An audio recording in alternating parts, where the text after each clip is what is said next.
Shalom, salam sejahtera pemirsa dimanapun Anda berada. Senang sekali kami hadir menjumpai Anda sekalian dalam program acara Ku Tahu Yang Kupercaya. Pada episode ini merupakan bagian yang kedua dari apa yang kita bahas pada episode yang lalu yang merupakan bagian pertama yang berbicara mengenai dosa ke-9 yaitu jangan berdusta. Kalau Anda menyaksikan episode yang lalu, hambanya Pendeta Esra Soru sudah menjelaskan kepada kita ada dosa via ucapan, ada dosa via tulisan, atau bisa saja merupakan dosa itu asalnya dari gerak tubuh kita. Tetapi apakah ada bentuk-bentuk lain yang dikategorikan sebagai dosa berdusta ini? Nah, apakah misalnya yang kita ucapkan, yang kita lakukan itu berkaitan dengan perusakan nama baik seseorang? Mungkin kita tidak bermaksud seperti itu, atau mungkin juga memang kita berniat seperti itu. Nah, tentunya pada episode hari ini kita akan membahasnya bersama-sama melalui hambanya dan akan kembali kita peroleh pengetahuan-pengetahuan kebenaran di dalam firman-Nya. Untuk itu jangan kemana-mana, pastikan Anda selalu bersama-sama dengan kami di program Ku Tahu Yang Kupercaya.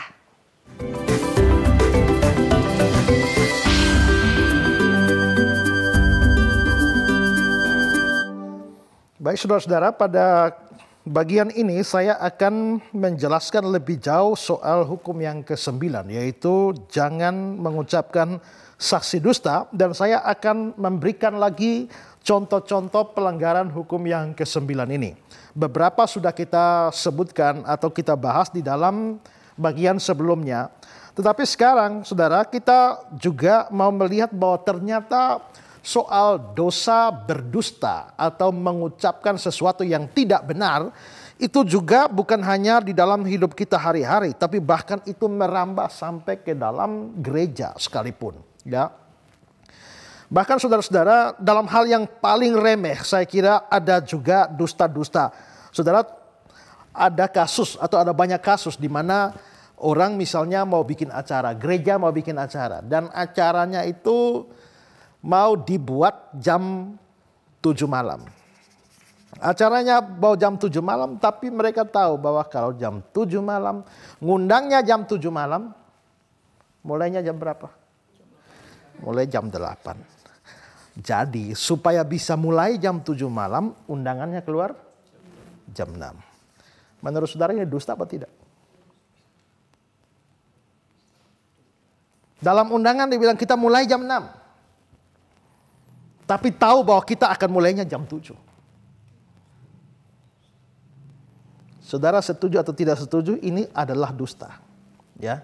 Seharusnya gereja kalau mau bikin acara jam 7, mulai jam 7.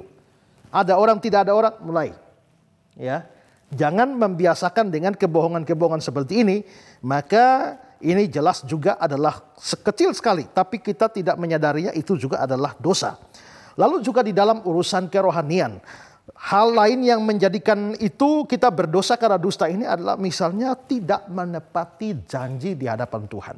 Atau bahasa rohaninya adalah nazar. Ya, kita banyak kali kita membuat janji di hadapan Tuhan, apalagi kalau ada acara KKR. Wah, ada KKR, ada altar call, masing-masing maju angkat tangan lalu bikin janji, mulai sekarang saya akan begini Tuhan, saya akan begitu Tuhan. Tapi setelah itu apakah kita tetap lakukan? Kalau tidak melakukannya, kita juga jatuh pada dosa hukum yang ke-9 ini. Ya. Coba kita melihat Pengkhotbah pasal 5 ayat yang ke-3 dan ayat yang ke-4. Begini bunyi firman Tuhan, Pengkhotbah 5 ayat 3 dan 4. Kalau engkau bernazar kepada Allah, janganlah menunda-nunda menepatinya, karena ia tidak senang kepada orang-orang bodoh. Tepatilah nazarmu. Lebih baik engkau tidak bernazar daripada bernazar tetapi tidak menepatinya. Ya, lebih baik engkau tidak bernazar tapi tidak menepatinya. Orang bernazar berjanji sesuatu pada Tuhan, hal sekecil apapun, kalau tidak ditepati itu adalah dosa. Ya. Orang misalnya kalau belum punya kerja, berdoa, Tuhan kalau Tuhan kasih saya kerja, saya pasti rajin berikan persembahan persepuluhan pada Tuhan. Tuhan kasih kerja, ya, gajinya 1 juta, persepuluhannya 100.000. Ya, Tuhan berkati lagi, saya kasih persepuluhan, gaji 10 juta, persembahannya persepuluhan 1 juta. Gaji 100 juta, persepuluhannya jadi 10 juta. Tuhan kasih gaji 1 M. Persepuluhannya 100 juta. Kok banyak ya? Banyak kali nih 100 juta. Lalu akhirnya mulai macet di sini. Rasanya kasih 100 juta banyak. Ya. Makanya ada orang bersaksi. Begitu dia mengeluh gaji besar, persepuluhan besar. Nah, Tuhan bilang kalau begitu supaya kamu mau persepuluhannya kecil. Nah, kalau mau persepuluhan kecil, Tuhan kembalikan ke 1 juta. Ya kecil juga persepuluhannya. Ya. Banyak kali kita seperti itu ya. Kita berdusta ketika kita janji, oh mulai sekarang Tuhan saya akan rajin PA. Kalau Tuhan sembuhkan saya dari sakit, maka saya akan rajin baca firman Tuhan, rajin melayani, rajin beritakan Injil. Tapi apa kita lakukan atau tidak? Ya, kalau tidak maka saudara juga berdosa dari sudut pandang hukum yang ke-9. Jangankan itu saudara, bahkan dari mimbar-mimbar gereja jangan kira tidak ada dusta. Ya. Pendeta-pendeta, pengkhotbah-pengkhotbah atau orang yang berikan kesaksian, kesaksiannya ceritanya ditambah-tambahi ya. Tidak ada kisah seperti itu dikisah-kisahkan ya. Dibuat secara dramatis satu peristiwa supaya kelihatan khotbahnya jauh lebih menarik, tapi kalau itu tidak sungguh-sungguh terjadi, maka itu adalah dusta ya. Itu adalah dusta. Saudara, orang bisa bersaksi atau men-sharingkan sesuatu di gereja atau di persekutuan dan dia melebih-lebihkan ceritanya. Ini dusta. Sambil bersaksi, sambil berkhotbah, berdosa. Ya. Ada orang yang supaya dianggap pendeta kaliber hebat, mulai bikin kesaksian. Ya, kalau bilang, saya pergi ke Belanda, saya pergi ke Prancis, itu biasa. Saudara-saudara, saya dibawa ke surga. Wah. Ya, ini jauh lebih keren, ya kan? Masalahnya, betulkah ya Tuhan? Apakah Tuhan bisa bawa orang ke surga atau ke neraka? Bisa saja. Tapi persoalannya apa betul itu terjadi pada kamu atau tidak? Itu hal yang penting. Ngecek betul atau tidak. Nanti waktu Tuhan bawa kamu ke surga, lihat apa? Tuhan bawa kamu ke neraka, lihat apa? Ayo bersaksi.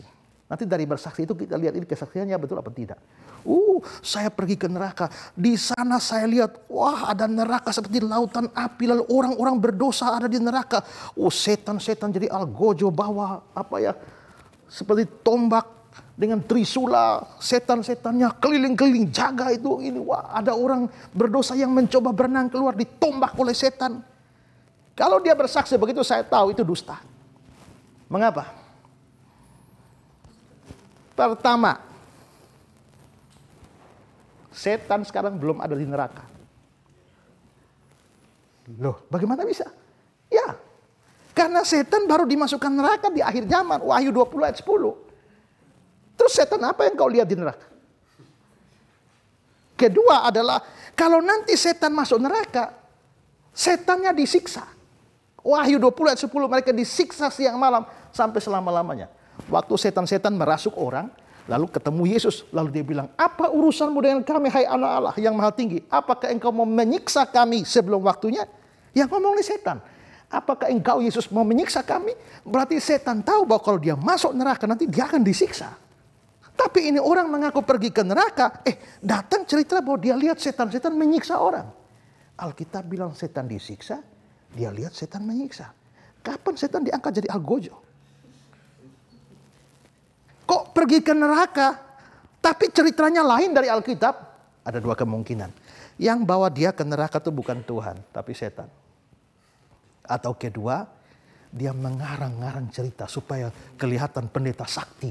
Dipakai Tuhan luar biasa. Tuhan tidak cuma bawa saya ke Belanda, Prancis, tapi ke neraka. Bayangkan saudara ya. Nah kalau itu ada kebohongan di situ, maka sambil berkhotbah, sambil bersaksi, berdusta. Dan berapa banyak orang ya seperti itu.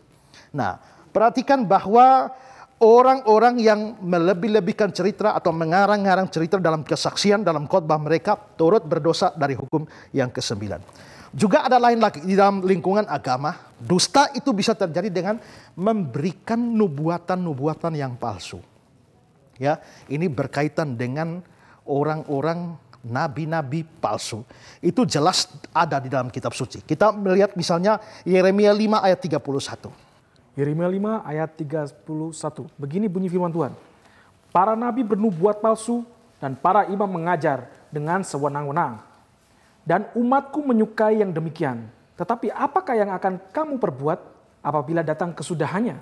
Ya, para nabi bernubuat palsu. Saudara bayangkan, ada nabi palsu bikin nubuat palsu. Umatnya menolak atau senang? Ya, menurut ayat ini, umatku menyukai yang demikian. Jadi memang betapa parahnya. Makanya jangan heran kalau ada ajaran yang aneh sekalipun kok masih ada orang percaya tuh. Ya. Bahkan ada orang bisa bersaksi, saudara, saya tuh ulang-ulang ke surga dan pas mau pulang, naik ke surga, turun ke bumi, sebelum turun ke bumi itu sempat minum kopi sama Simon Petrus. Ya. Tapi biarpun model seperti itu, banyak orang masih percaya. Ya. Ada banyak orang bernubuat palsu. Ya. Baca lagi ayat Yeremia 14 ayat 14 hingga ayat 15. Yeremia 14, 14, 15. Begini bunyi firman Tuhan, Yeremia 14 ayat 14 dan 15. Jawab Tuhan kepadaku, para nabi itu bernubuat palsu demi namaku. Aku tidak mengutus mereka, tidak memerintahkan mereka dan tidak berfirman kepada mereka. Mereka bernubuat kepadamu penglihatan bohong, ramalan kosong dan tipu rekaan hatinya sendiri. Sebab itu beginilah firman Tuhan mengenai para nabi yang bernubuat demi namaku. Padahal aku tidak mengutus mereka. Dan yang berkata, perang dan kelaparan tidak akan menimpa negeri ini. Para nabi itu sendiri akan habis mati oleh perang dan kelaparan. Saudara perhatikan, nabi-nabi palsunya beritakan yang bohong. Wow, semua tidak akan ada perang, tidak ada kelaparan. Pokoknya nubuatnya enak-enak semua. Pokoknya semua akan dipulihkan. Ada amin saudara-saudara? Nah, banyak orang bilang amin. Tapi tidak sadar bahwa Tuhan bilang sendiri itu adalah palsu. Ya, itu adalah palsu. Saya tidak tahu daerah lain, tapi di daerah saya, ya, itu banyak sekali orang yang mengaku mendapatkan penglihatan. Ada suara Tuhan, bisikan Tuhan, Tuhan ngomong sama dia. Dan anehnya adalah setiap kali ada orang punya masalah, barang hilang kah, atau sakit kah, atau tidak naik pangkat kah, atau bagaimana, selalu cari orang-orang itu. Dan orang-orang itu selalu bikin nubuat. Saya punya satu orang teman, ya, teman saya ini, dia punya pacar. Ya, dia punya pacar namanya Masni. Tapi mereka konflik, tidak komunikasi selama beberapa bulan. Nah, satu hari saya sama teman saya ini itu pergi kebaktian di satu gereja. Ternyata ada pemberkatan nikah. Nah, pemberkatan nikah, dilihat ternyata calon pengantin wanitanya adalah si Masni ini. Tapi gereja itu punya kebiasaan. Pendeta ngomong, sebelum kami berkati, apakah ada yang mengajukan keberatan? Wah, teman saya ini mau keberatan, dia mau angkat tangan, saya pegang kuat dia. Kamu jangan bikin kacau, biar dia nikah, biar. Nah, setelah itu, si Masni sudah menikah, selesai.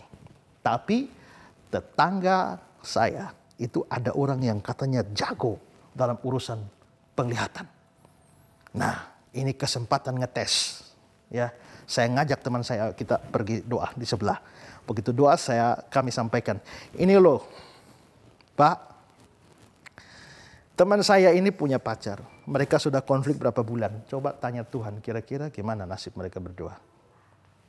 Dia berdoa. Anakku. Ini kayaknya dikemasukan roh atau bagaimana. Ya, anakku. Serahkanlah segala khawatirmu pada Tuhan. Jangan khawatir. Ya, apa yang menjadi niat hatimu akan dikabulkannya. Bla bla bla bla bla. Setelah selesai dia bilang, adik Tuhan sudah jaminkan. Adik pasti nikah dengan Masni. Jangan khawatir. Oh ya baik, permisi. Adik pasti nikah dengan Masni. Padahal Masni sudah nikah tadi pagi. Ya, ini jelas adalah kebohongan.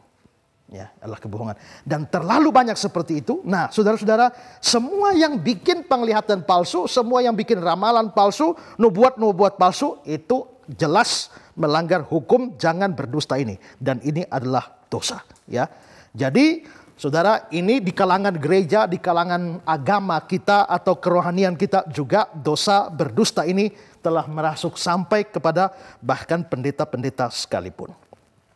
Contoh yang lain dari pelanggaran hukum yang ke-9 ini adalah tidak tepati janji. Nah, ini mulai dari janji yang paling remeh. Ya, baik, nanti saya telepon kembali. Telepon kembali apa tidak? Ya, waktu saudara ditelepon sibuk, baik nanti saya telepon kembali. Kalau saudara tidak telepon kembali, saudara berdusta.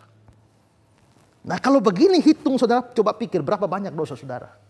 Ya, itu belum lagi ditambah dengan janji bayar utang. Ya, nanti bulan depan tanggal 1 saya ganti. Tanggal 1 memang, tapi dia kan saya kan tidak bilang tanggal 1 bulan apa, ya kan? Itu bisa tanggal 1 berbulan-bulan kan, ya. Janji, apalagi janji nikah, ya. Janji nikah itu berat ya. Satu sehidup semati, ya, ya. Sehidup semati. Se itu artinya satu, satu hidup satu mati. Kau hidup saya, kau mati saya hidup, ya kan? Nah, berapa banyak orang perceraian terjadi di mana-mana, ya.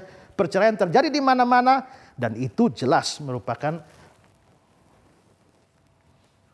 sesuatu yang melanggar firman Tuhan, ya. Dan saya pernah membaca rekor dunia orang cerai. Dan saudara, ada orang yang cerai itu baru berapa bulan nikah, 1 tahun cerai, nikah berapa bulan cerai. Dan rekor dunia orang cerai itu justru dari Indonesia.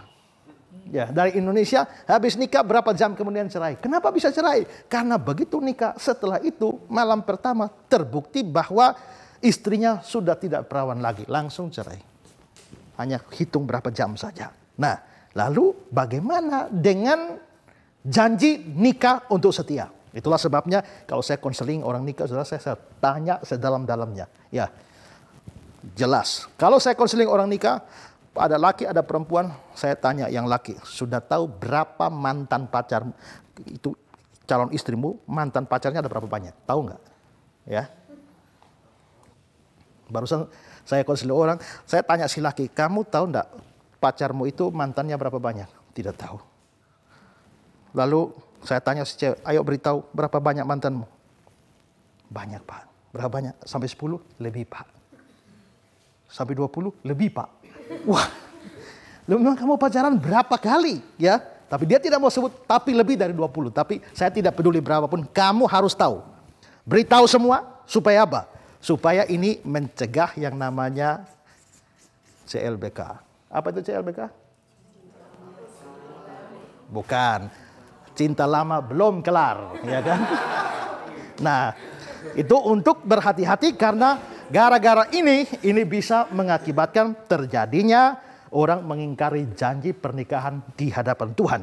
Karena itu maka setiap orang yang mengingkari janji di hadapan Tuhan itu juga jelas adalah melanggar hukum yang ke-9 ini. Contoh lain dari pelanggaran terhadap hukum yang ke-9 ini adalah mempercayai fitnah atau gosip. Sebelumnya saya sudah membicarakan soal gosip atau fitnah ini, dan itu lebih disoroti kepada yang menyebarkan. Jadi yang menyebarkan fitnah atau gosip yang tidak benar itu pasti dosa. Tapi juga saudara, yang berdosa di dalam urusan fitnah ini bukan cuma yang menyebarkan, tapi juga yang mempercayainya itu juga termasuk dosa, ya. Nah, coba kita melihat Keluaran 23 ayat 1. Begini bunyi firman Tuhan, Keluaran 23 ayat yang pertama. Janganlah engkau menyebarkan kabar bohong. Janganlah engkau membantu orang yang bersalah dengan menjadi saksi yang tidak benar. Janganlah engkau menyebarkan kabar bohong. Ya, ini pasti yang menyebarkannya. Jangan engkau menyebarkan kabar bohong. Tapi saudara, sejumlah penafsir seperti Henry, Calvin dan sebagainya, mereka mengatakan bahwa kata yang diterjemahkan sebagai menyebarkan itu juga bisa mempunyai pengertian yang lain, yaitu menerima. Jadi ayat itu bisa diartikan, janganlah engkau menerima kabar bohong. Berarti yang menyebarkan itu salah, yang menerima juga salah. Yang memfitnah salah, yang mempercayai fitnah itu juga salah. Dan saudara-saudara ingat ya bahwa seringkali kita tidak bisa menghindari pembicaraan tentang orang lain. Kita bisa duduk ngobrol begini, tiba-tiba satu membicarakan orang yang lain. Nah, ingat saudara, kalau saudara tidak punya bukti, tidak mempunyai saksi yang cukup, jangan sembarang percaya omongan tentang orang lain. Karena itu bisa menyebabkan kita sendiri jatuh di dalam dosa, melanggar hukum yang ke-9 ini. Apapun yang dibicarakan tentang orang lain, siapapun yang menceritakan selalu berpikir, apakah ada bukti yang cukup kuat, apakah ada saksi yang kuat untuk berita seperti itu. Coba kita melihat Ulangan 19 ayat 15. Ulangan 19 ayat yang ke-15. Satu orang saksi saja tidak dapat menggugat seorang mengenai perkataan kesalahan apapun atau dosa apapun yang mungkin dilakukannya. Baru atas keterangan 2 atau 3 orang saksi perkara itu tidak disangsikan. Hukum Taurat mengajarkan 2 atau 3 orang saksi. Jadi kalau saya menceritakan pada saudara, kamu tahu nggak si A itu berzina, saya lihat sendiri. Kalaupun saya bercerita kepada saudara, saya bilang saya lihat sendiri, ini berarti satu saksi. Ada lagi selain kamu yang lihat? Tidak, cuma saya sendiri. Saudara jangan percaya. Entah benar itu si A berzina atau tidak, kalau hanya satu saksi, saudara abaikan. Ya, itu dituntut dan juga saudara, itu bukan cuma Ulangan 19 ayat 15. Ada banyak ayat menuntut itu. Bilangan 35 ayat 30, Ulangan 17 ayat 6, dalam Perjanjian Baru juga Matius 18 ayat 15 sampai 17 dan masih banyak ayat yang lain. Bahkan saudara, lebih khusus kalau itu berkenaan dengan seorang hamba Tuhan. Itu ditekankan secara khusus. Coba lihat 1 Timotius 5 ayat 19. 1 Timotius 5 ayat 19. Begini bunyi firman Tuhan. Janganlah engkau menerima tuduhan atas seorang penatua kecuali kalau didukung 2 atau 3 orang saksi. Jangan engkau menerima tuduhan atas seorang penatua. Penatua ini pemimpin-pemimpin gereja dan pendeta itu termasuk di dalam penatua ini, ya. Karena itu jangan menerima tuduhan atas seorang penatua kecuali didukung 2-3 orang saksi. Oh, pendeta A korupsi, pendeta B korupsi dan sebagainya. Cerita itu, saudara hati-hati. Mengapa ini perlu ditekankan? Karena ini adalah penatua. Dan penatua atau pendeta atau semua hamba Tuhan yang melayani ini menjadi sasaran serang dari setan. Apalagi hamba Tuhan yang benar, hamba Tuhan yang sungguh-sungguh mengajar firman Tuhan, hamba Tuhan yang sungguh-sungguh beritakan Injil, itu menjadi sasaran tembak dari setan. Dan setan bisa mempergunakan segala macam fitnah, ya, untuk menghancurkan pendeta ini. Supaya apa? Kalau pendeta ini berhasil difitnah, maka setiap kali dia khotbah tidak akan didengarkan lagi. Setiap kali dia beritakan firman, orang tidak percaya lagi. Maka saudara, kalau si pendeta ini rajin beritakan Injil kemana-mana. Sekarang begitu fitnah datang dan seluruh jemaat mempercayai. Dia khotbah macam apapun jemaat tidak dengar. Dia beritakan Injil, orang tidak dengar. Orang tidak mendengar pemberitaan Injil, mati masuk neraka. Banyak orang masuk neraka karena tidak dengar Injil. Mengapa tidak dengar Injil? Karena pendeta ini tidak dipercaya. Kenapa pendeta ini tidak dipercaya? Karena banyak orang termakan dengan fitnah. Karena itu saudara-saudara, setiap kali saudara mendengar omongan orang soal pendeta A, pendeta B, seperti ini saudara, nah harus pikirkan. Itu semacam fitnah, saudara harus punya bukti saksi terlebih dahulu, ya, baru mempercayai. Kalau tidak, maka itu akan merusak, ya, seluruh pelayanan dari hamba Tuhan itu, dan saudara menjadi dosa di sini dan termasuk dalam pelanggaran hukum yang ke-9, ya. Ini contoh pelanggaran hukum yang ke-9.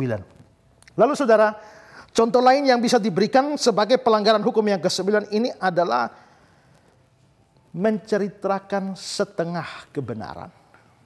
Ya. Nah, ini penting sekali saudara ya. Kadang-kadang memang menceritakan setengah kebenaran itu juga bisa dibenarkan. Kita memang tidak harus menceritakan seluruh kebenaran. Tapi pada waktu penceritaan setengah kebenaran itu merugikan orang, kita berdusta. Saya berikan contoh ya. Kalau satu hari saya jalan-jalan ketemu ibu dan suami ibu dan seorang cowok. 3 orang berjalan. Lalu saya ceritakan ke sini. Kamu tahu enggak? Tadi saya ketemu ibu itu, dia jalan sama cowok satu yang masih muda. Saya bohong nggak? Apakah saya mengatakan sesuatu yang tidak benar? Tidak. Saya mengatakan yang benar. Karena betul pada hari itu ibu ini berjalan sama cowok ini. Betul. Tapi masalahnya adalah saya tidak menyampaikan informasi bahwa bukan cuma mereka berdua, tapi ada suami dari ibu ini. Berarti yang saya ceritakan itu cuma setengah. Begitu saya ceritakan, tahu nggak, ibu itu jalan sama cowok. Saudara pikir apa tentang ibu itu? Wah, ini selingkuh nih. Ya. Pada saat seperti itu, saya bukannya mengatakan satu dusta, tapi saya cuma mengatakan setengah kebenaran. Setengah kebenaran yang saya beritakan ternyata itu membawa image negatif terhadap seseorang. Maka saya dalam hal ini berdosa.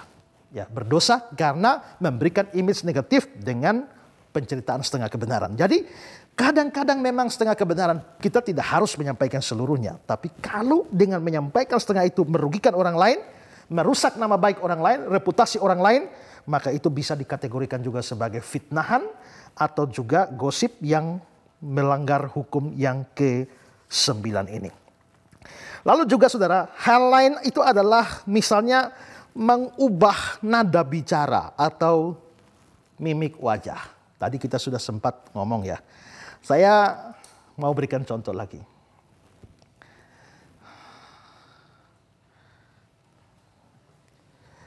Kalau ngobrol sama beliau, kami berdua ngobrol tentang orang sana. Lalu ngobrol-ngobrol, bapak ini bilang, wah ini berteman. Teman saya tuh gila ya. Belajarnya tuh loh. Pagi sampai malam, gila bener orang itu. Saya ke sana. Kamu tahu nggak? Teman itu bilang kau gila. Ada yang salah? Betul, kata-katanya betul. Tapi cuma nada suaranya yang saya ubah. Iya kan? Dengan tambah mimik wajah. Ini kan bicara tidak dengan konotasi negatif. Gila ya teman saya itu. Maksudnya dia menyatakan keheranannya. Tapi begitu saya bilang, kau tahu nggak? Dia bilang, kamu gila. Kata gila saya ubah nadanya ditambah dengan mimik wajah seperti ini. Ini ngamuk. Dia bilang apa? Kurang aja, dia juga gila. Saya datang, dia bilang kau gila, ya kan? Maka jadi rusak. Padahal ini tidak bermaksud untuk membicarakan negatif. Tapi begitu saya mengubah wajah dan mengubah mimik suara, jadi rusak. Ya. Nah, di situ kalau terjadi dan banyak kali terjadi seperti itu. Penceritaan setengah kebenaran maupun juga dengan perubahan mimik wajah dan sebagainya. Saudara, saya mau tanya pada saudara ya. Kalau misalnya saudara ada dalam pesawat, ya, pesawat ini jatuh. Tidak ada pertolongan sama sekali. Lalu banyak yang mati. Saudara tinggal berapa orang saja yang menunggu pertolongan gak datang-datang. Hampir mati saudara karena tidak ada makan. Mau makan apapun tidak ada. Lalu saudara memutuskan untuk makan daging orang yang mati.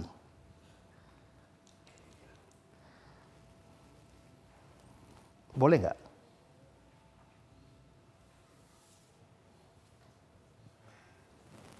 Ya daripada saudara mati kelaparan. Ini ada rekan-rekan yang mati. Toh mereka sudah mati, makan saja. Boleh nggak?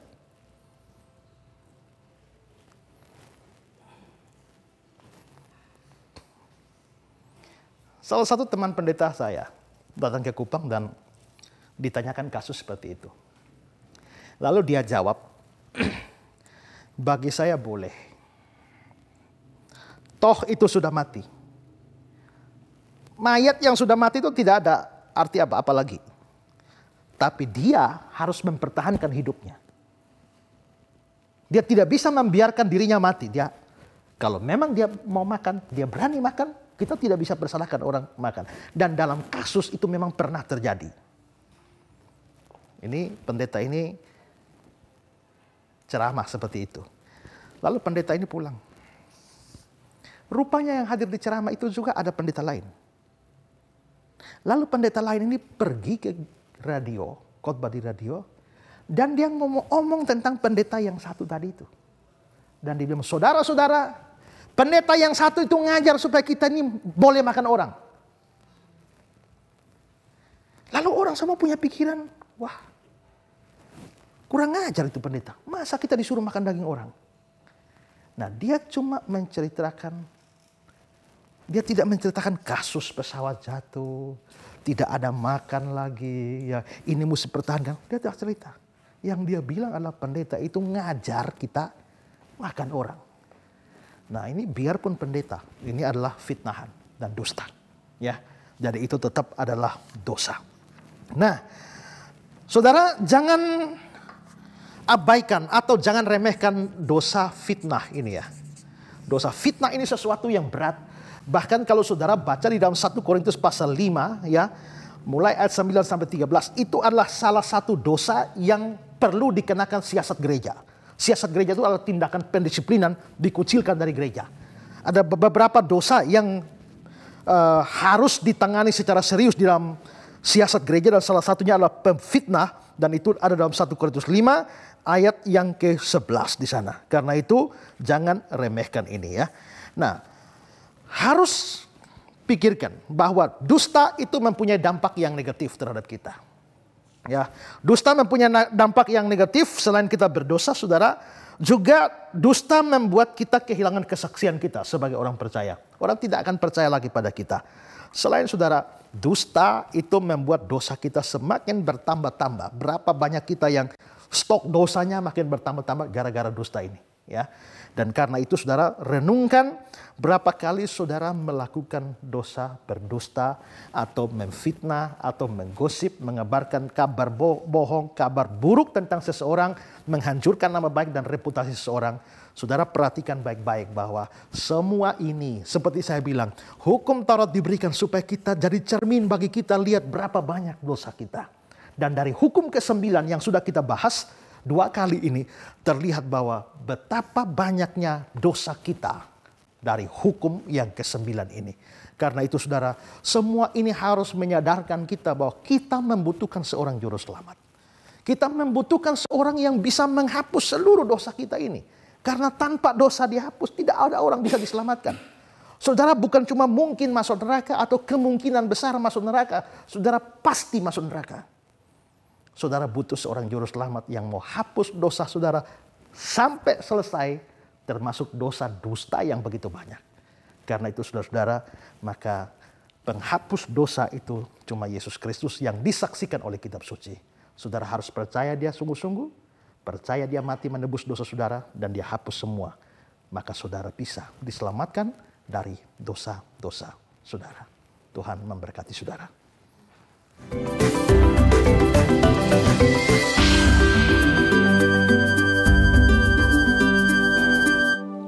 Masih bersama kami dalam program acara Ku Tahu Yang Ku Percaya. Dan terima kasih untuk setiap respon yang Anda berikan, di mana kami sudah menerima banyak pertanyaan, saran, dan juga permohonan doa. Dan kiranya apa yang kami bisa lakukan bagi Anda sekalian itu memberkati apa yang Anda sampaikan kepada kami. Dan tentunya setiap episode yang ditayangkan kami terus berupaya untuk bisa menjadi berkat dimanapun Anda berada. Dan tadi kita sudah sama-sama mendengar panjang lebar penjelasan dari Bapak Pendeta Ezra Soru berkenaan dengan hukum yang ke-9, yaitu jangan berdusta. Dan saat ini pemirsa, kita akan masuk ke dalam segmen tanya jawab yang akan menambah wawasan kita dan mungkin melengkapi apa yang kita masih ragukan dan masih muncul pertanyaan-pertanyaan di hati kita. Untuk itu jangan kemana-mana, tetap bersama kami di program acara Ku Tahu Yang Ku Percaya.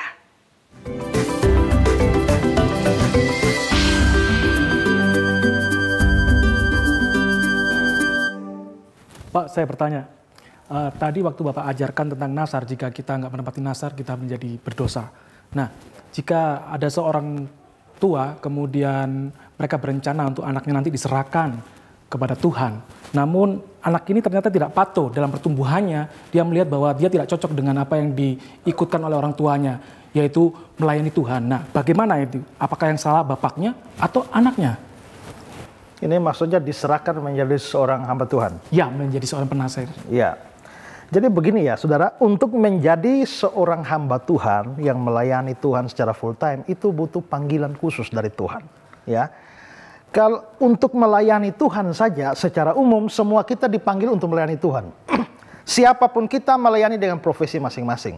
Tapi melayani Tuhan secara full time, full heart, memberikan seluruh hati, seluruh hidup hanya untuk Tuhan itu butuh panggilan khusus dan Tuhan tidak panggil semua orang untuk itu.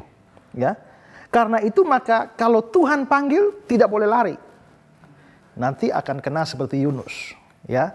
Tapi kalau Tuhan tidak panggil, jangan bawa-bawa diri untuk melayani. Itu bahaya, ya. Karena apa? Karena pelayanan pekerjaan Tuhan, kalau hanya melayani seadanya, orang bisa melayani Tuhan sebagai dengan profesi sebagai pengacara, sebagai orang pegawai, apa saja bisa. Tapi untuk pekerjaan melayani Tuhan full time, kita butuh panggilan Tuhan secara khusus. Nah, kadang-kadang memang ada orang tua yang kepengen anaknya, wah itu bisa jadi pendeta, jadi hamba Tuhan yang melayani Tuhan. Masalahnya adalah bahwa orang tua menginginkan, tapi Tuhan memanggil atau tidak. Saya kasih contoh atau kasus ya, bahwa pernah ada orang yang sekolah teologi, ini anaknya dinasarkan untuk jadi hamba Tuhan. Dan orang tuanya berusaha supaya dia jadi pendeta, tapi anak ini tidak mau. Anak ini tidak mau, tapi karena orang tua sudah nasar, memaksa dia, akhirnya dia sebenarnya kepengen sekolah lain. Tapi akhirnya dia mengikuti kemauan orang tua untuk masuk sekolah teologi. Dia sekolah teologi dengan baik, saudara, sampai wisuda. Setelah sampai wisuda, begitu dapat ijazahnya, ya, dia datang menghadap Bapak, ini ijazah saya sudah korbankan waktu saya sekian tahun untuk mewujudkan ambisi Bapak. Sekarang Bapak terima ini ijazah, dan tolong kasih kesempatan sekarang buat saya untuk mengejar cita-cita saya. Nah, berarti di sini kita bisa lihat bahwa orang tua kepengen anak ini menjadi pendeta, tapi Tuhan tidak memanggil anak ini. Dalam kasus yang lain adalah bahwa ada orang tua yang memang menasarkan anaknya, dan itu terjadi.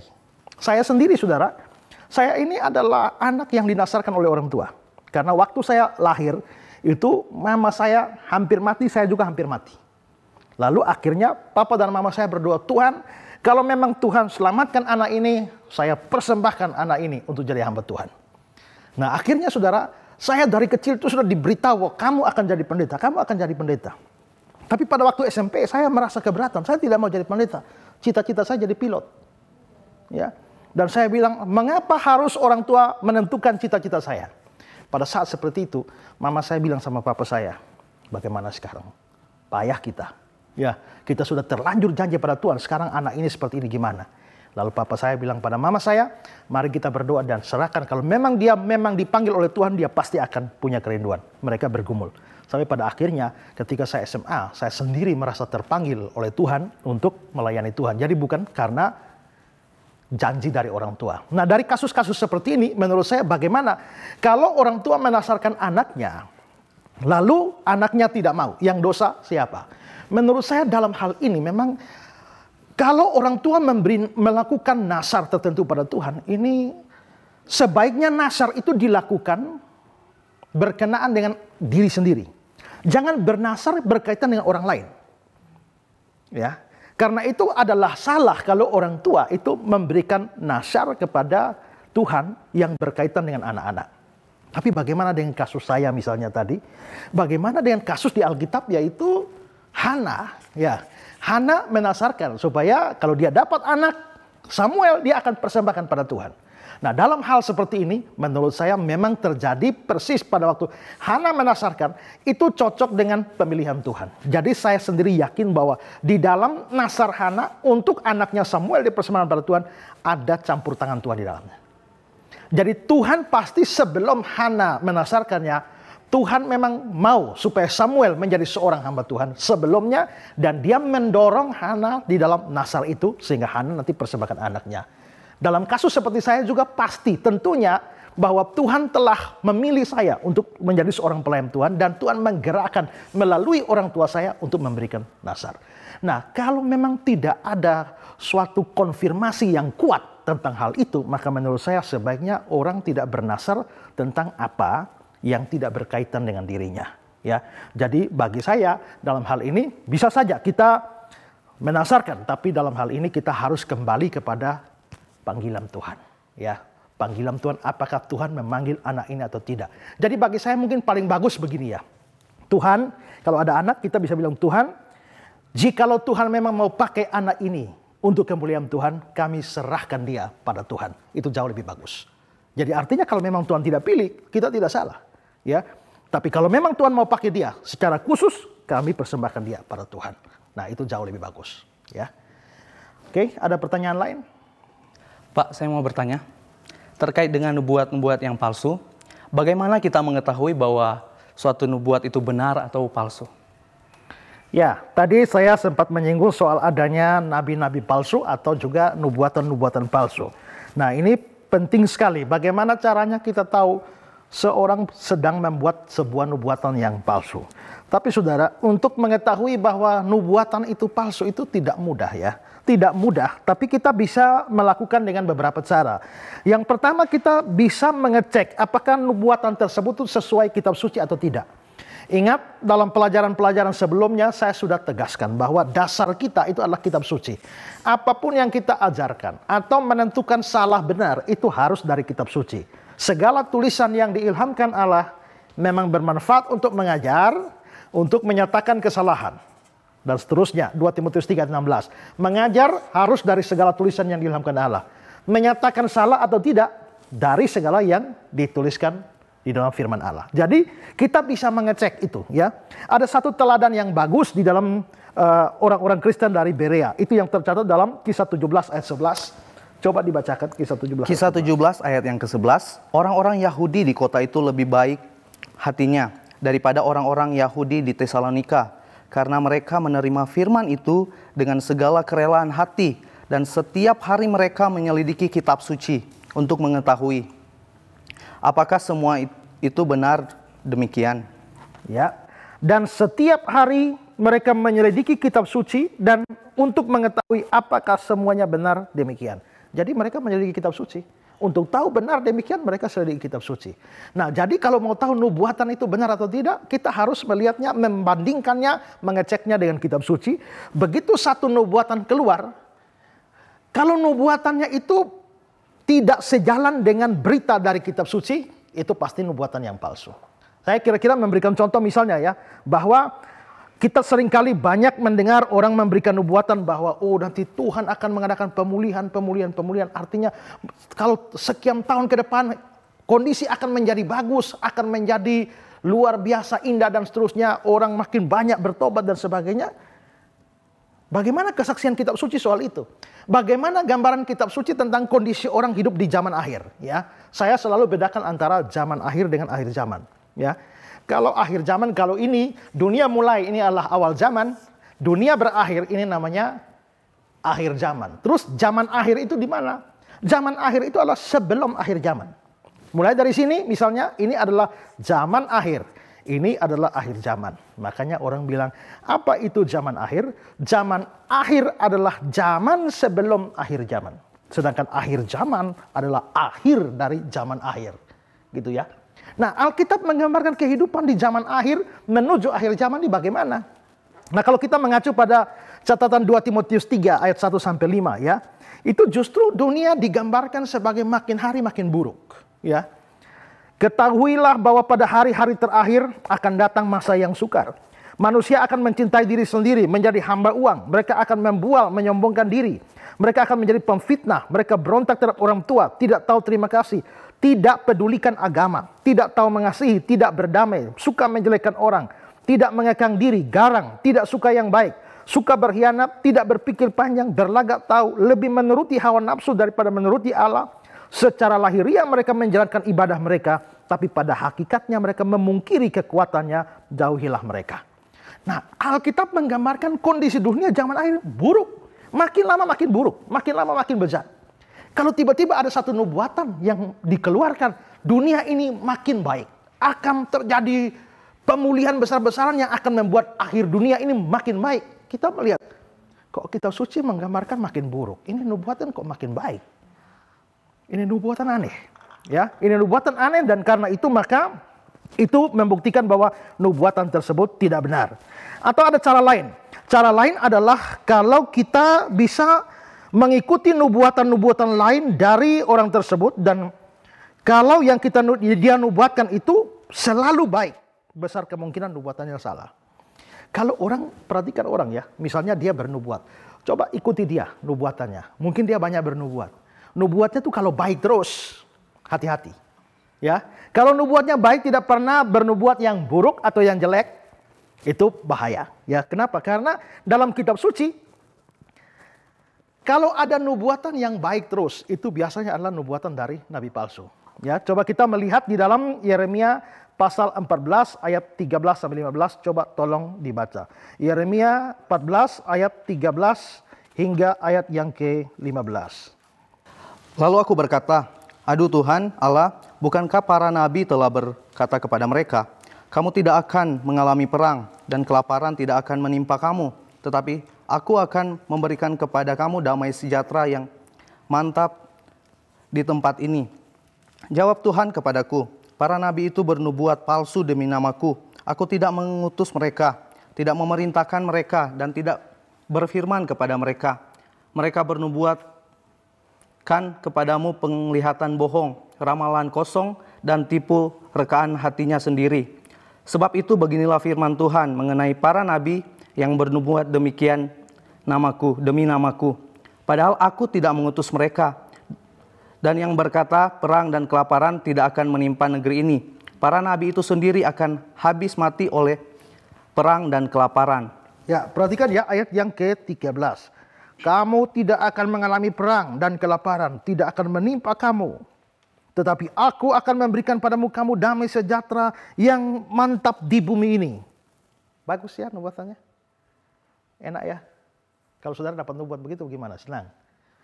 Perang tidak akan menimpa kamu, kelaparan tidak akan kamu akan mantap di bumi ini. Oh haleluya, puji Tuhan. Padahal nubuatannya palsu, ya kan? Nubuatannya palsu. Itu ciri nabi palsu itu adalah nubuatnya selalu enak-enak. Kita lihat yang lain lagi ya. Yesaya 13 ayat 9 sampai 10. Yesaya 13 ayat 9 sampai 10. Aku akan mengacungkan tanganku melawan nabi-nabi yang melihat perkara-perkara yang menipu dan yang mengucapkan tenungan bohong. Mereka tidak termasuk perkumpulan umatku dan tidak akan tercatat dalam daftar kaum Israel dan tidak akan masuk lagi di tanah Israel. Dan kamu akan mengetahui bahwa akulah Tuhan Allah. Oleh karena, sungguh karena mereka menyesatkan umatku dengan mengatakan damai sejahtera, padahal sama sekali tidak ada damai sejahtera. Mereka itu mendirikan tembok dan lihat mereka mengapurnya. Ya, mereka menyesatkan umatku dengan mengatakan damai sejahtera, padahal tidak ada damai sejahtera. Jadi ini orang, damai sejahtera bagimu, pasti damai, tenang. Tuhan akan membuka, Tuhan akan memberkati engkau terus, semua enak-enak semua. Saya tidak bilang nabi yang benar tidak pernah menubuatkan yang enak. Nabi yang benar tuh menubuatkan yang bagus ada, menubuatkan yang jelek ada. Tapi kalau ada nabi yang bagus terus dari dulu, makanya begitu ada orang kasih nubuat, saudara ikuti dia. Dia ini selalu menubuat, ikut dia. Di sini dia nubuat gimana, di sini gimana. Terus dari dulu, ini orang ini selama 5 tahun terakhir nubuatnya bagus terus. Tidak ada nubuat yang jelek. Padahal Tuhan itu bukan cuma Tuhan yang baik, tapi Tuhan yang adil, yang kadang-kadang memberikan nubuatan yang berkaitan dengan penghakiman dan penghukuman. Maka waspadai. Biasa seperti itu adalah nabi palsu, ya, dengan nubuatan yang palsu. Lalu cara lain untuk membuktikan satu nubuat adalah nubuat yang palsu adalah, memang ini lebih sukar. Kalau saudara bisa mengikuti nubuatan tersebut sampai pada waktu yang ditentukan. Begitu tidak terjadi, itu nubuatan yang palsu. Jadi misalnya orangnya bernubuat bahwa tahun depan, bulan Oktober, akan terjadi tsunami. Saudara ikut terus sampai bulan Oktober. Ada tsunami atau tidak? Kalau ternyata betul ada tsunami, belum tentu dia nabi benar. Tapi kalau sampai tidak ada tsunami, satu kali salah, dia nabi palsu. Dengan nubuat yang palsu. Jadi kalau ada seorang bernubuat satu kali salah saja, itu sudah cukup membuktikan bahwa dia tidak menyampaikan pesan dari Tuhan. Ya, di dalam Ulangan 18 ayat yang ke-22. Coba dibacakan Ulangan 18 ayat 22. Ulangan 18 ayat yang ke-22. Apabila seorang nabi berkata demi nama Tuhan dan perkataannya itu tidak terjadi dan tidak sampai, maka itulah perkataan yang tidak difirmankan Tuhan. Dengan terlalu berani nabi itu telah mengatakannya, maka janganlah gentar kepadanya. Ya, jadi apabila seorang nabi berkata demi nama Tuhan dan perkataan itu tidak terjadi atau tidak sampai, orang itu ya dikatakan bahwa itulah perkataan yang tidak difirmankan Tuhan. Ini nabi palsu. Jadi saudara, kalau dia seandainya bisa orang menubuatkan, kalau dia nubuat ya tahun depan kan kita kemungkinan masih ada ya. Kecuali dia nubuatkannya jauh. Oh, 300 tahun yang akan datang akan terjadi begini ya. Memang kita tidak bisa ya. Tapi begitu satu kali saja tidak terjadi, itu nubuatan palsu. Saudara, pernah ada satu orang ya dari Jogja. Ya, dia pergi seminar di Kupang. Waktu dia seminar di Kupang, dia menjelaskan, wah, penjelasan Alkitabnya kali bagi tambah kurang sedemikian rupa angka-angka sampai akhirnya menentukan bahwa Tuhan Yesus akan datang kembali itu bulan Mei tahun 2029. Ya. Lalu saya hadir dalam acara itu. Saya membantah ajaran dia. Alkitab mengatakan bahwa tentang hari dan saat itu tidak seorang pun yang tahu. Tentang hari dan saat itu tidak seorang pun yang tahu. Lalu dia bantah saya. Ya memang betul. Tentang hari dan saat. Kalau periksa di bahasa Inggris, day and hour, hari dan jam, memang tidak ada orang bisa tahu. Tapi bulan dan tahun bisa. Ya kan? Jadi dia bilang dia tidak menentukan hari dan jam, tapi dia cuma menentukan bulan dan tahun, yaitu Mei 2029. Tuhan Yesus akan datang. Ya. Lalu terjadi bantah-bantahan antara dia dan saya. Terakhir saudara, dia menyatakan, ya, dia menganggap bahwa dia datang membawa suara Tuhan dan Anda pendeta yang menentang suara Tuhan, dan dengan ini saya menubuatkan bahwa dalam waktu dekat Anda akan bisu. Sampai hari ini Anda lihat, apakah saya bisu? Saya masih berbicara dengan baik. Ya. Dia bilang dalam waktu dekat, itu sudah berlalu sekian tahun yang lampau. Ya. Dan itu berarti dia menubuatkan bahwa saya akan bisu dan tidak terjadi. Satu kali salah, itu membuktikan dia tidak bicara atas nama firman Tuhan. Saya tidak bisu, tapi dia yang sudah mati. Ya. Kalau saya umur panjang sampai tahun 2029, atau saudara umur panjang sampai 2029, tolong catat baik-baik bulan Mei tahun 2029. Ya. Sampai dia mati pun saudara-saudara, para pengikutnya ini tidak percaya Tuhan panggil dia. Ya. Akhirnya mereka bukan bikin ibadah penghiburan seperti biasa kalau ada orang mati, tapi ibadah pembangkitan. Tiap malam praise and worship supaya bangkit. Ya. Tapi lama-lama mayat busuk, saudara. Nah, akhirnya dikuburkan secara rahasia. Mengapa dikuburkan secara rahasia? Hanya beberapa orang dekat yang tahu dia dikubur di mana. Mengapa? Karena sama seperti Musa, kuburannya tidak tahu. Demikian juga hamba Tuhan yang satu ini tidak perlu diketahui di mana dikubur. Ya kan? Nah, jadi bagaimana menjawab pertanyaan, bagaimana saya tahu bahwa satu nubuatan palsu? Pertama, saya ringkas. Pertama, periksa nubuatannya sejalan dengan arah firman Tuhan atau tidak. Kalau tidak, pasti salah. Kedua, periksa nubuatan-nubuatannya yang lain. Apakah orang ini hanya menubuatkan yang baik-baik saja? Kalau dia terus-terus baikan, ini nubuat yang cocok dengan nubuat-nubuat nabi palsu. Ketiga, seandainya memungkinkan untuk kita sampai pada waktu yang dia tentukan sesuai nubuatan, periksa apakah terjadi atau tidak. Begitu tidak terjadi satu kali saja, cukup membuktikan itu nubuatan palsu, dan yang mengeluarkan nubuat tersebut pasti adalah nabi palsu. Ya. Ada lagi yang lain? Saya mau bertanya, Pak, dalam Kejadian 22 ayat 5, apakah Abraham bisa dianggap berdusta?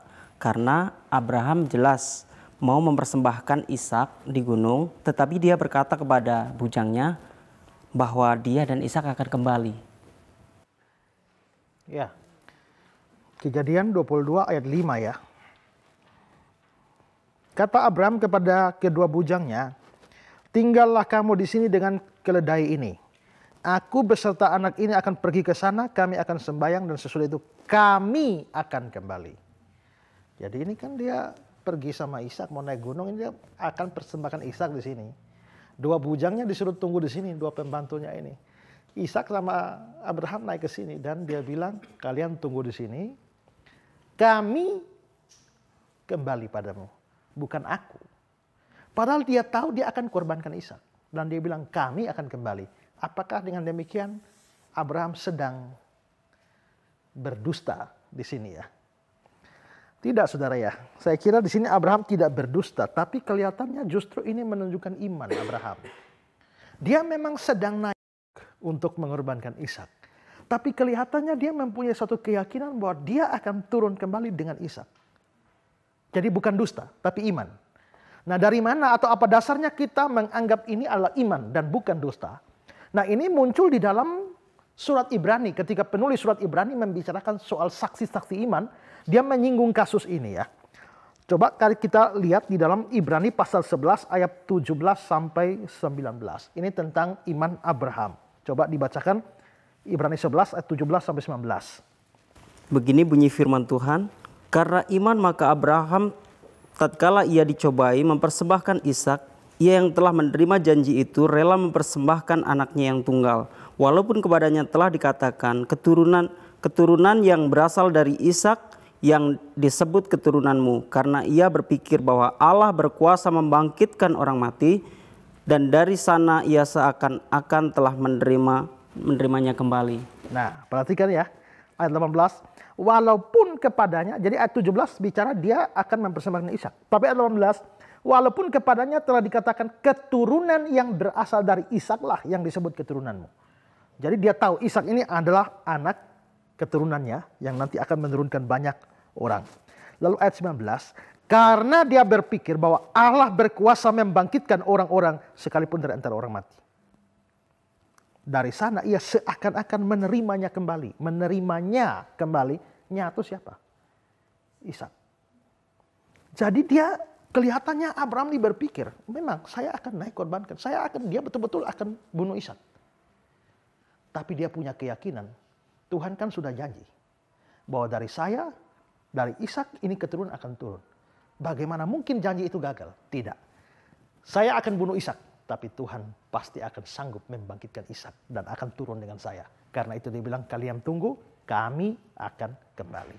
Dan ini iman yang luar biasa. Mengapa? Karena sebelum kasus ini Abraham. Kalau zaman perjanjian baru ada orang bangkit, itu orang bisa lebih percaya seharusnya. Makanya kalau Thomas sampai tidak percaya kebangkitan, itu kebangetan sekali. Kenapa? Sebelumnya Thomas sendiri sudah melihat Yesus membangkitkan Lazarus, ya kan? Membangkitkan pemuda di Nain, ya. Dan juga di dalam perjanjian lama sebagai orang Yahudi, Thomas pasti tahu bagaimana Elia membangkitkan orang, Elisa membangkitkan orang. Kalau sudah ada kasus kebangkitan sebelumnya, maka orang lebih mudah percaya bahwa orang mati bisa bangkit. Tapi zaman Abraham, sebelum Abraham pernah ada kasus orang mati bangkit? Tidak pernah ada. Tidak pernah ada kasus orang mati bangkit. Kok Abraham bisa berpikir tentang Allah membangkitkan orang mati itu dari mana? Wah, ini iman luar biasa. Ya, jadi di sini Abraham bukan sedang berdusta, tapi justru menunjukkan imannya yang luar biasa. Ya, ada yang mau bertanya lagi? Pak, saya mau bertanya, kalau memang dusta itu adalah suatu dosa, kenapa di dalam kitab 2 Tawarik pasal 18 ayat ke-22 itu Tuhan sendiri yang menaruh roh dusta kepada para nabi? Ya, 2 Tawarik 18 ayat 22. Karena itu sesungguhnya Tuhan telah menaruh roh dusta ke dalam mulut nabi-nabi itu. Sebab Tuhan telah menetapkan untuk menimpakan malapetaka kepadamu. Tuhan telah menaruh roh dusta di dalam mulut nabi-nabimu. Berarti ini akhirnya nabi-nabi palsu ya. Jadi ini ada nabi palsu. Bagaimana mereka bisa palsu nih? Ya, Tuhan menaruh roh dusta di dalam mulut nabi-nabi ini. Apakah Tuhan berdosa gara-gara menaruh roh dusta ini? Begini saudara, kalau kita mau menafsirkan satu bagian Alkitab dengan baik, kita harus memperhatikan konteks dari ayat itu. Ya, konteks itu mesti diperhatikan. Yang namanya konteks itu, misalnya kita mau menafsirkan ayat 18, kita tidak boleh hanya mengambil ayat 18 lalu menafsirkan sesuka kita. Kita mesti melihat ayat 1 sampai 17 misalnya. Ayat 19 sampai misalnya ayat 25 itu bilang apa? Itu baru menentukan arti dari teks itu apa. Nah, kalau di situ 2 Tawarik 18 ayat 22, Tuhan menaruh roh dusta, coba kita baca itu bagian dari ayat 1. Nah, kalau kita membaca dari ayat 1, kita akan melihat bahwa sebenarnya konteksnya itu adalah bahwa ini adalah bentuk hukuman Tuhan kepada Raja Ahab yang jahat. Ahab ini adalah raja yang jahat. Lalu saudara, Ahab ini hendak menyerang Ramot Gilead. Itu dibahas di dalam ayat yang ke-5 ya.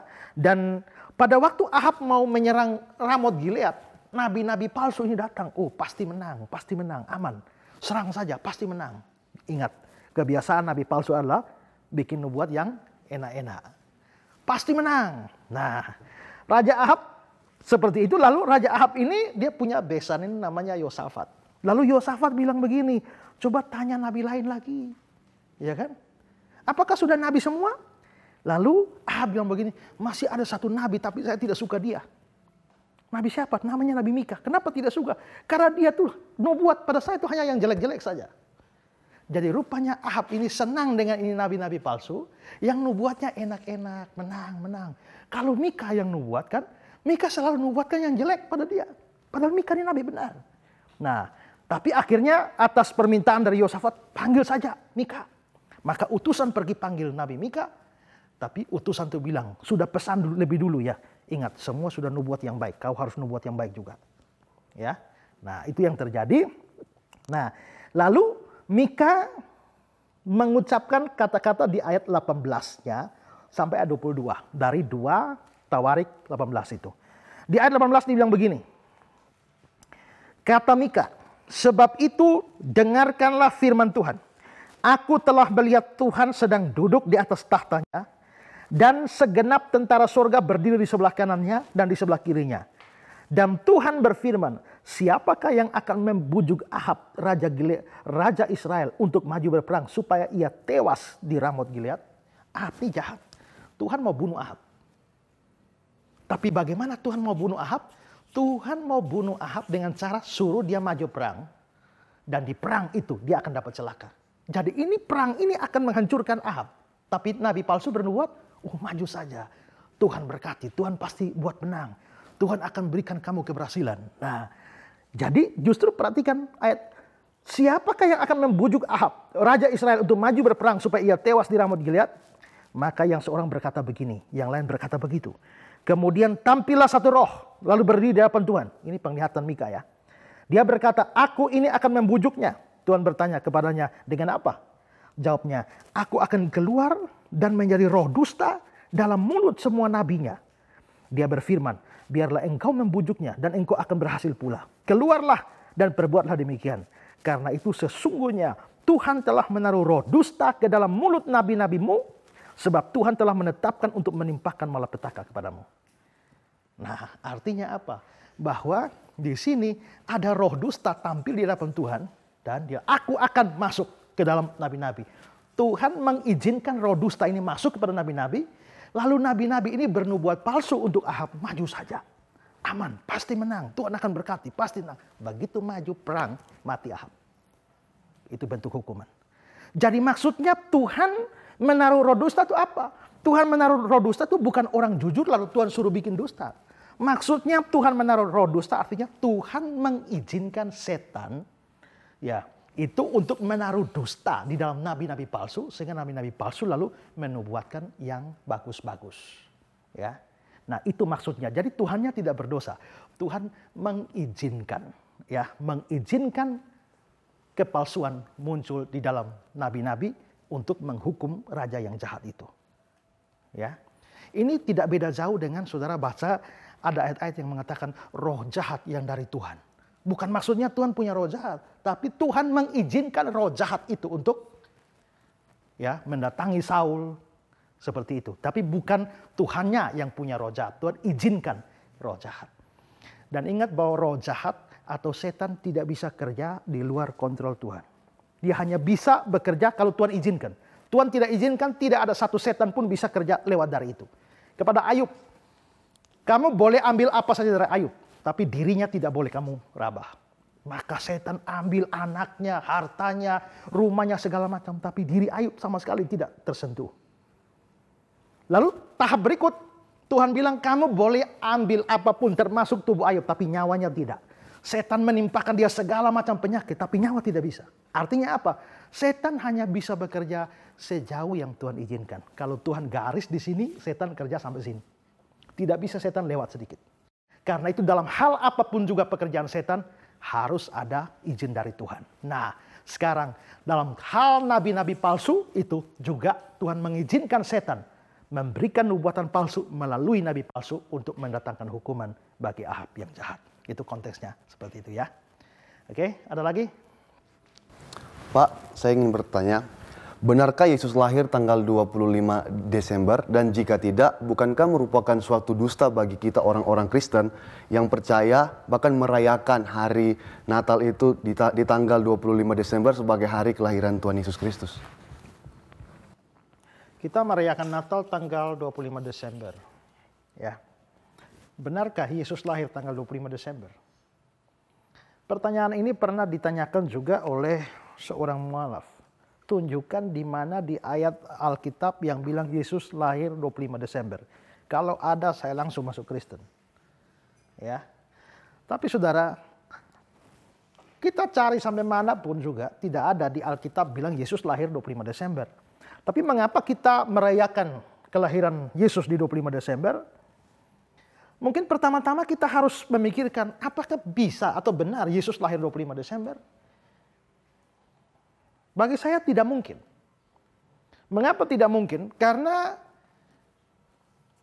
25 Desember di Israel juga itu kalau diperhatikan garis lintangnya sama dengan kita dan itu musim dingin. Dan ingat bahwa Yesus lahir itu ada gembala-gembala ada di padang. Dan tidak mungkin gembala-gembala itu ada di padang pada musim dingin seperti itu. Sehingga bisa dipastikan bahwa Yesus tidak lahir pada tanggal 25 Desember. Kalau soal Yesus lahir, jangankan tanggal ya dan juga bulan. Tahunnya saja juga itu hanya kira-kira. Yesus lahir tahun berapa. Tapi saya tidak sedang menjelaskan tahun berapa Yesus lahir.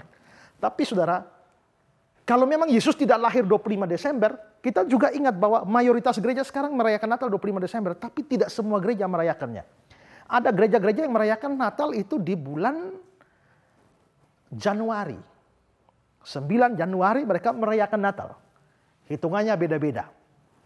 Kalau memang Natal bukan 25 Desember, ya bukan bulan Desember, kenapa kita rayakan Natal 25 Desember? Nah ini sejarahnya panjang, ya sejarahnya panjang.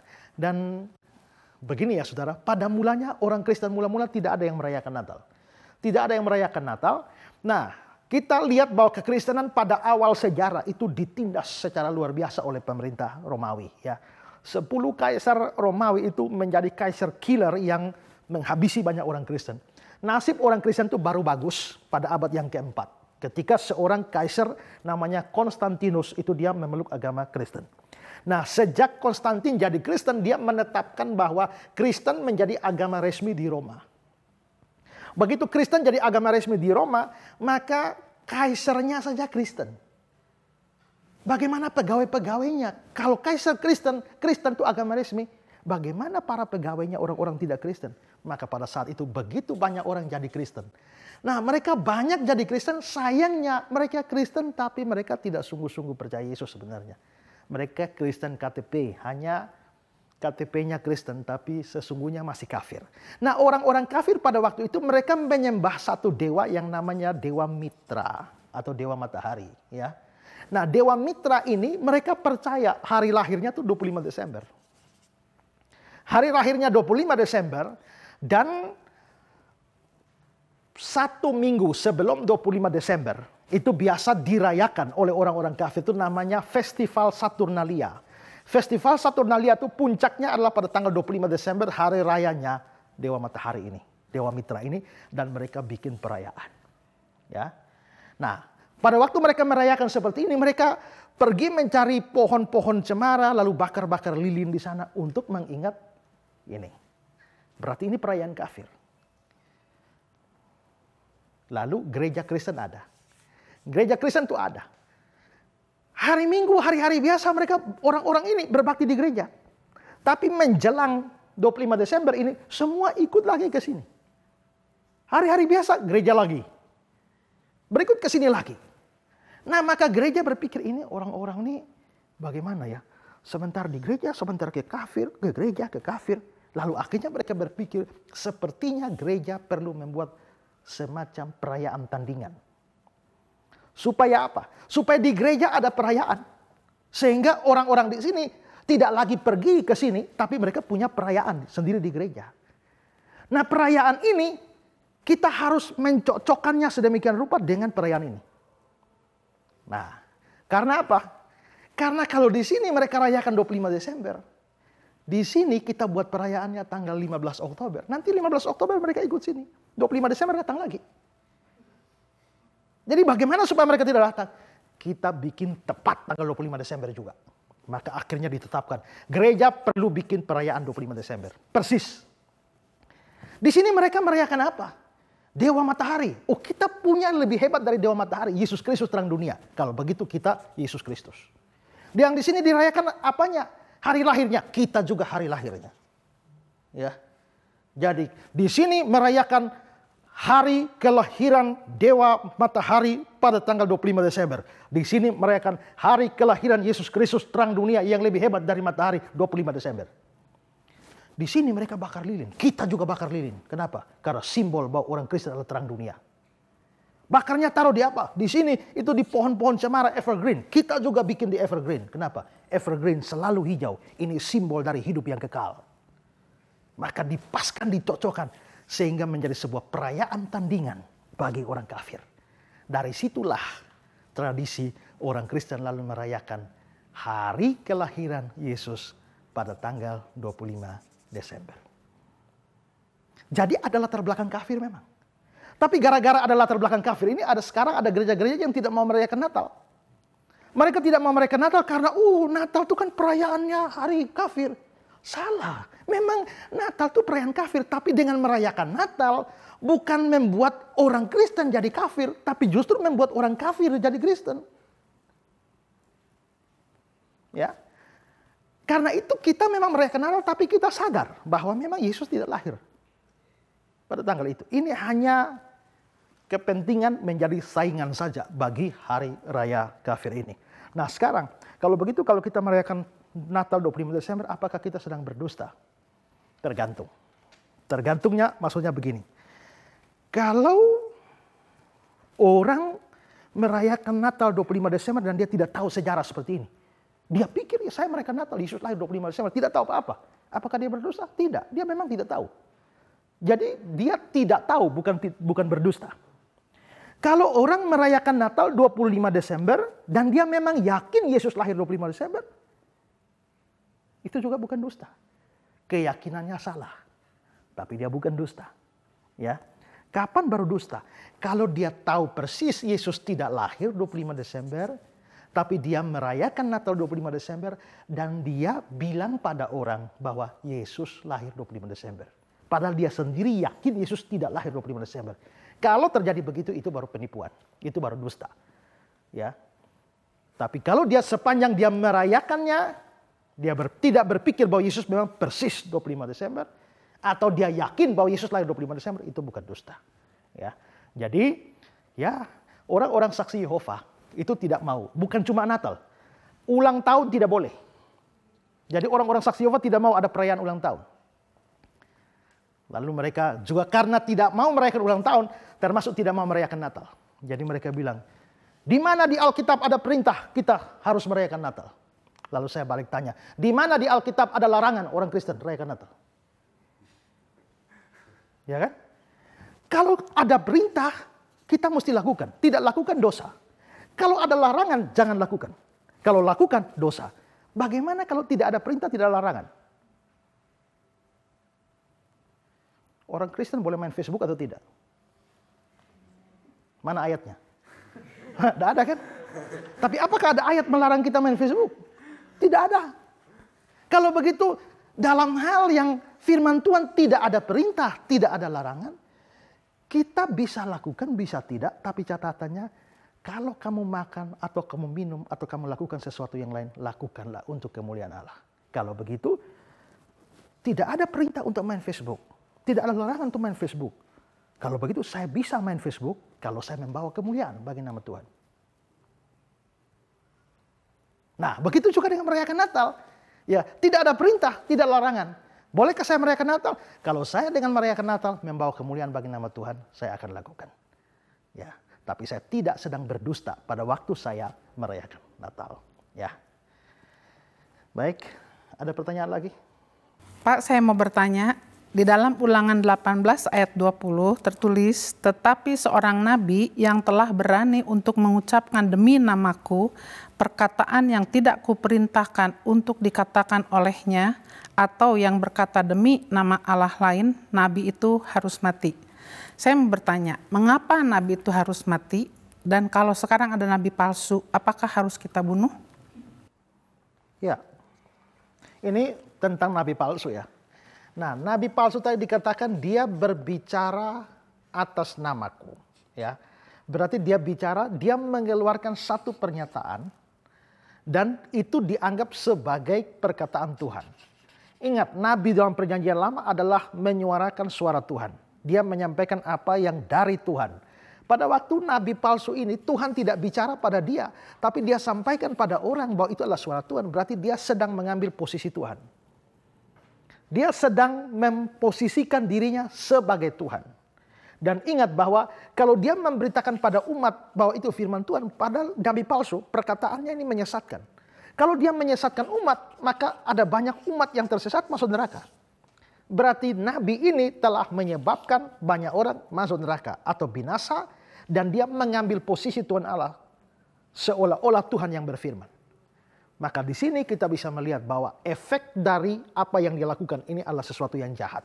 Menyebabkan orang lain tersesat dan masuk ke dalam neraka. Lalu mengambil posisi Tuhan Allah. Ini dosa yang tidak ringan. Dan karenanya hukumannya itu adalah hukuman mati. Ya. Nah sekarang persoalannya kalau sekarang ada nabi palsu. Kita perlu bunuh mati? Jangankan omong nabi palsu. Dalam hukum Taurat sendiri, kalau ada orang kedapatan berbuat zina, lempar batu sampai mati. Kalau sekarang ibu ketemu orang berzina, lempar sampai mati, tidak lakukan firman. Ya, tapi kalau saya angkat batu lempar sampai mati, polisi tangkap saya. Saya bisa dihukum mati. Kalau saya lakukan firman, saya bisa dihukum mati. Kalau saya tidak lakukan, itu firman. Nah, di sini kita harus paham ya. Saya sudah pernah menjelaskan hal ini bahwa di dalam hukum Taurat itu ada tercakup di dalamnya 3 hukum. Ya. Yang pertama namanya hukum moral. Kedua namanya hukum seremonial. Dan yang ketiga namanya hukum sipil. Ya. Nah, hukum moral ini yang mengatur kehidupan kita. Ya. 10 hukum yang sedang kita bahas ini, jangan bunuh orang, ya, jangan saksi dusta, jangan mencuri, jangan ada padamu Allah lain di hadapanku, itu adalah hukum moral. Hukum seremonial itu berkaitan dengan sistem upacara dan peribadatan orang Yahudi. Kalau berdosa mesti kasih korban kambing, domba, kalau tidak mampu kasih merpati, ya. Nah, lalu juga dengan kalau perempuan haid misalnya tidak boleh ke bait Allah. Lalu apalagi? Tidak boleh makan ini, tidak boleh makan itu binatang haram, ini tidak boleh dimakan, ini boleh dimakan, ini tidak boleh, dan macam-macam peraturan lain. Itu namanya hukum seremonial. Lalu yang ketiga, ini hukum sipil. Hukum sipil ini semacam undang-undang negara Israel pada waktu itu, pada zaman itu hukum sipil. Nah, yang termasuk hukum sipil ini adalah ada nabi palsu, tangkap dan bunuh. Ya. Ada anak yang kualat pada orang tua, itu lempar mati. Ada orang kedapatan berzina, lempar mati. Itu undang-undang pada saat itu. Israel yang sekarang pun tidak pakai itu lagi kok. Ya. Nah, terhadap 3 hukum ini, mana yang masih berlaku? Pertama saudara, hukum sipil sudah tidak bisa diberlakukan. Mengapa? Karena itu kan undang-undang Israel pada masa itu. Israelnya sekarang saja tidak lakukan. Apalagi kita yang bukan Israel. Karena kita mempunyai undang-undang sendiri. Maka kalau ada orang berzina, ada nabi palsu, kita bunuh dia, kita telah main hakim sendiri, kita salah. Jadi hukum sipil memang tidak berlaku. Kedua, hukum seremonial juga sudah tidak berlaku. Karena hukum seremonial sebenarnya adalah gambaran atau bayangan dari kedatangan Tuhan Yesus. Makanya di Efesus 2 ayat 15 dibilang, dengan matinya dia sebagai manusia, dia telah membatalkan hukum Taurat dan semua ketentuan di dalamnya. Efesus 2:15. Ya, di dalam Ibrani pasal yang ke-9 ayat yang ke-10 dibilang bahwa semua itu ya, aturan-aturan itu hanya berlaku sampai tiba masa pembaharuan. Sampai tiba masa pembaharuan berarti Kalau masa pembaharuannya sudah tiba, ini tidak berlaku lagi. Kita libur sampai tanggal 10. Setelah tanggal 10 masih libur. Tidak lagi kan? Berarti setelah tanggal 10 selesai liburnya. Hukum itu berlaku sampai tiba masa pembaharuan. Ibrani 9 ayat 10. Berarti setelah masa pembaharuan tiba, yaitu Yesus Kristus datang, maka hukum itu tidak berlaku lagi. Itulah sebabnya kalau dulu orang berdosa harus potong kambing, potong domba. Kalau sekarang Yesus sudah datang, lalu untuk menebus dosa, ibu masih potong kambing domba, justru berdosa. Makanya orang Kristen tidak ada lagi sistem korban kambing domba dan lain sebagainya. Ya, dengan demikian hukum seremonial tidak berlaku, maka tidak ada yang haram bagi orang Kristen. Mau makan babi terserah, ya kan? Mau makan anjing terserah, mau makan kucing terserah, ya, makan tokek terserah, tidak ada yang haram. Ya, maka karena hukum seremonial sudah tidak berlaku. Ya, nah juga kalau begitu yang masih berlaku yang mana? Yang hukum moral. Nah karena itu apa yang ibu tanyakan tadi itu berkaitan dengan hukum sipil. Nah hukum sipil ini itu tidak bisa diberlakukan di negara yang lain.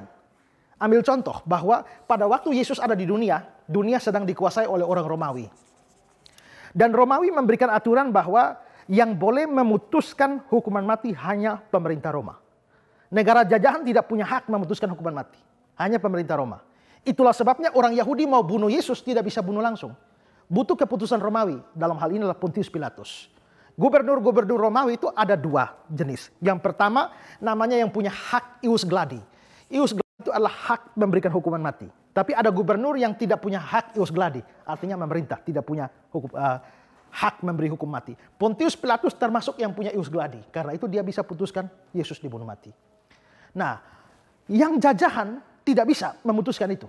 Itulah sebabnya sekarang orang pernah dapat orang berzina ya di Yohanes pasal 8.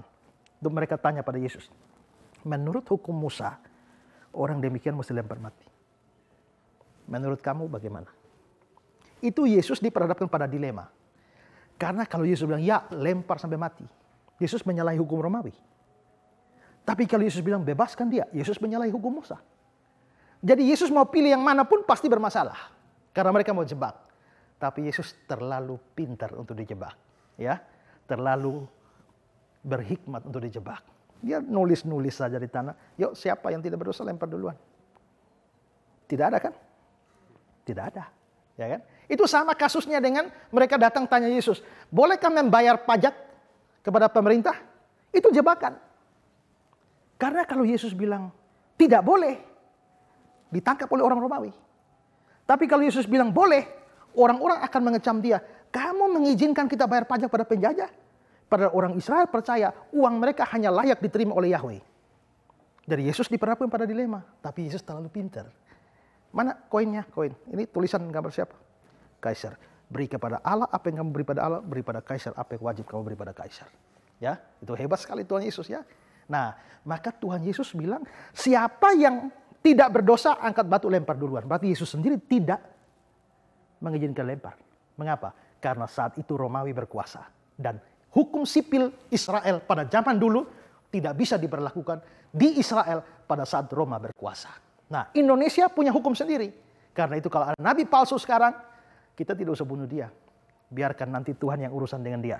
Ya, kalau ada orang berzina, jangan lempar batu. Biarkan nanti Tuhan yang lempar ke neraka. Kalau tidak bertobat. Ya kan? Nah, jadi itu adalah hukum sipil. Ya. Boleh satu lagi, Pak? Sedikit aja. Ya, silakan. Apa bedanya seorang nabi dengan seorang dipakai Tuhan? Apa bedanya seorang nabi dan seorang dipakai Tuhan? Nabi pasti dipakai Tuhan. Tapi yang dipakai Tuhan belum tentu nabi. Dipakai Tuhan itu kan lebih luas. Ada orang dipakai Tuhan sebagai guru. Ada orang dipakai Tuhan sebagai penginjil, sebagai rasul, sebagai gembala, dan lain-lain. Tapi nabi juga dipakai oleh Tuhan. Jadi, nabi dipakai oleh Tuhan, tapi dipakai oleh Tuhan belum tentu adalah nabi. Ibu bisa dipakai oleh Tuhan, tapi ibu bukan nabi. Saya bisa dipakai Tuhan, tapi saya bukan nabi.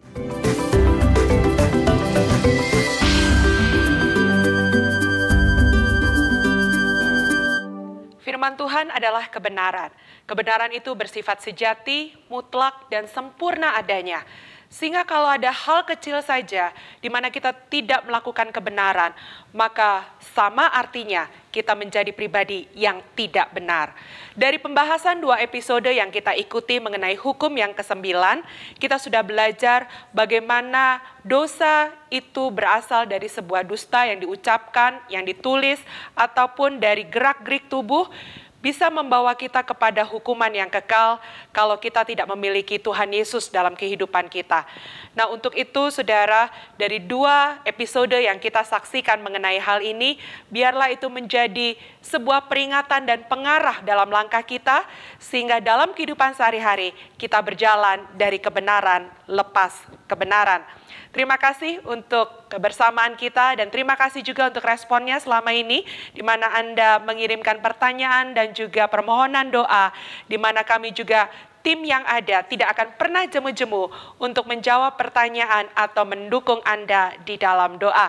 Nantikan episode yang selanjutnya, kita akan melihat lagi pembahasan-pembahasan yang lebih luar biasa lagi bersama hambanya Pendeta Ezra Soru. Sampai jumpa lagi, Tuhan Yesus memberkati, tetap bersama kami di program acara Ku Tahu Yang Kupercaya.